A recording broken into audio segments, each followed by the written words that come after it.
Bonjour, dans cette petite vidéo, je vais vous parler de la notion d'avancement d'une tâche.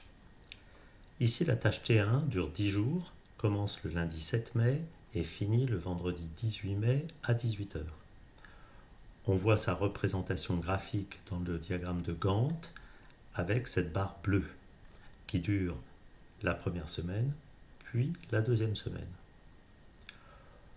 Au vendredi 11 mai, à la fin de la première semaine à 18 heures, on fait un point d'avancement de cette tâche, donc un suivi, et on constate que seulement 30% ont été réalisés ou achevés.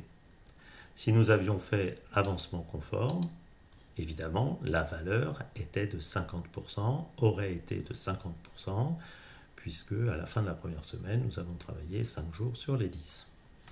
Si je fais un CTRL-Z pour annuler cet avancement conforme et garder la valeur de 30%, je peux maintenant aller dans le menu projet et demander à cette date d'état du 11 mai de mettre à jour le projet en prévoyant à nouveau le travail non achevé sur la tâche sélectionnée. Le logiciel a fractionné la tâche en question pour la faire commencer à nouveau le lundi 14 mai et nous constatons qu'elle doit finir normalement le mardi 22 mai. C'est tout à fait cohérent puisqu'il reste 7 jours à effectuer sur cette tâche, 5 jours la première semaine et 2 jours la deuxième semaine. Cette représentation avec un fractionnement de la tâche est assez facile à comprendre. Par contre, on constate que le pourcentage d'achèvement, alors que nous n'avons rien fait de plus ni de moins sur cette tâche, a diminué et passé de 30% à 25%. Alors comment expliquer ce 25%? Eh bien, le nombre de jours effectués sur cette tâche était donc de 3 jours. Sur les 12 que va durer maintenant la tâche, 3 divisé par 12 égale un quart égale 25%. On peut ne pas être d'accord avec ce pourcentage de 25%, bien évidemment.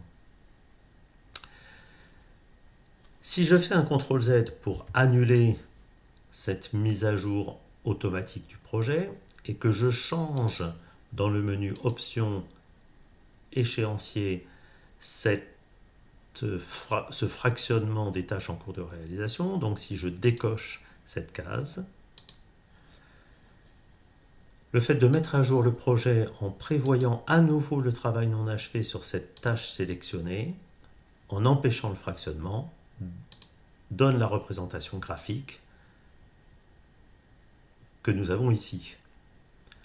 Les résultats sont exactement les mêmes, ce n'est que la représentation graphique qui change.